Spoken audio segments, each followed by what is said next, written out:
Bonjour, je m'appelle Jérôme Ravenet et je vous partage sur ce fil de podcast la synthèse de cours donnés dans différents instituts depuis 2004 autour des théories et des pratiques médicales issues des traditions anciennes d'Orient et d'Occident.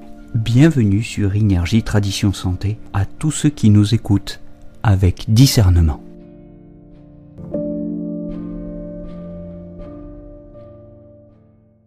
Fiche de révision sur le 25 vessie. Da Chang Shu, le point Shu transport du gros intestin, le point numéro 25 du méridien de la vessie. Alors c'est un point qui se trouve au niveau de la 4e vertèbre lombaire, au niveau de l'apophyse épineuse de la 4e vertèbre lombaire, un tsunemi de chaque côté, point bilatéral, sur la première chaîne de la vessie.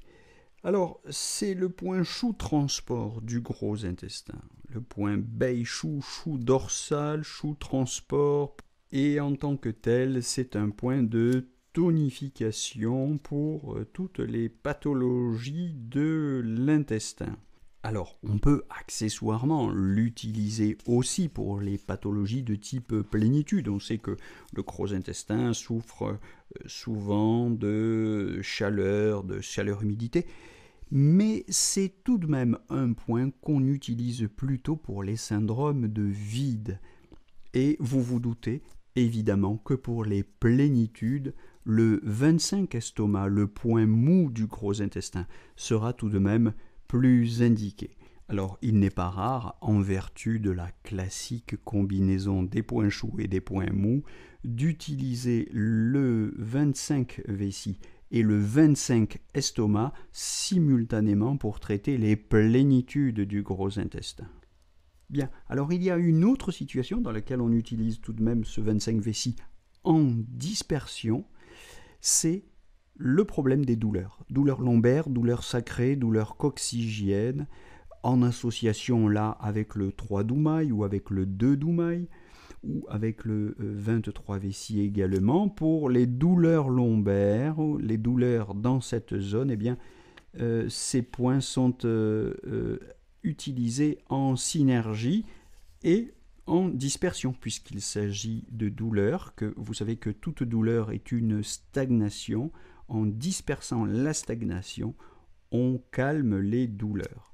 Voilà, donc c'est un grand point, en tant que point Shu, un grand point de renforcement, de consolidation du gros intestin, de l'entraille gros intestin, qui pourra s'utiliser d'ailleurs en combinaison avec des moxa, quand on voudra réchauffer dans les syndromes de froid, et c'est un point qui s'utilise accessoirement en dispersion pour les problèmes du gros intestin, les plénitudes du gros intestin en synergie avec le 25 estomac, et pour les problèmes de douleur locale en combinaison avec les points que j'ai nommés ci-dessus.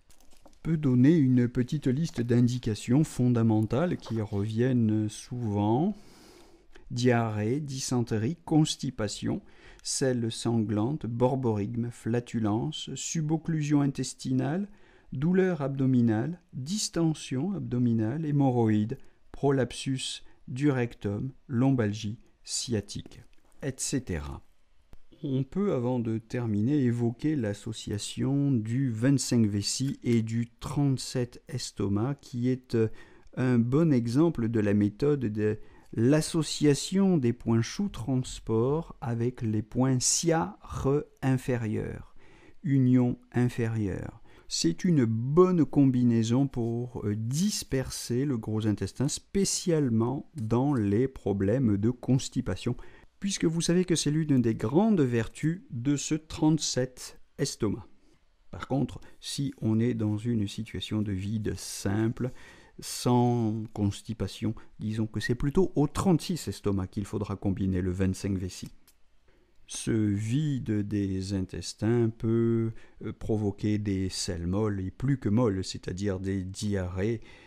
En ce cas, l'association du 25 vessie, du 36 estomac et même du 4 gros intestins tonifie le centre, augmente l'énergie, consolide les intestins pour arrêter la diarrhée due à cet effondrement de la rate. Je n'en dis pas davantage sur les douleurs, sur le traitement des douleurs avec le 25VC, le traitement des douleurs lombaires. Vous vous doutez qu'on agit simplement au niveau du bio, c'est-à-dire au niveau des symptômes. Il faudra évidemment aller chercher plus profond dans le diagnostic pour compléter l'action de ce point par des points plus pertinents en relation avec le syndrome sur la base d'un diagnostic différentiel. Donc pour le traitement des douleurs, c'est un point, disons, symptomatique, sans plus. Retenons donc pour l'essentiel que c'est surtout en tant que point chou du dos un grand point de tonification de l'entraille gros intestin qui draine le gros intestin et que accessoirement donc il détend les tendons et active les lois localement au niveau des lombaires et du sacrum, que donc on l'utilise pour tous les désordres intestinaux spécialement dus au vide de la rate, de l'estomac, des intestins, en combinaison avec des points complémentaires. Il traite tous les désordres intestinaux aussi dus à la plénitude de l'estomac ou des intestins, et là encore avec des points complémentaires. Et je rappelle encore une fois qu'il faut aller écouter la fiche relative aux 25 estomacs que nous avons déjà postée sur cette chaîne. Et accessoirement, troisième fonction dérivée, le traitement des lombosacralgies. C'est tout pour aujourd'hui, j'espère que cette fiche de révision vous aura été utile et je vous donne rendez-vous très bientôt pour la suite de ces monographies des points d'acupuncture de la médecine traditionnelle chinoise. Belle journée à tous.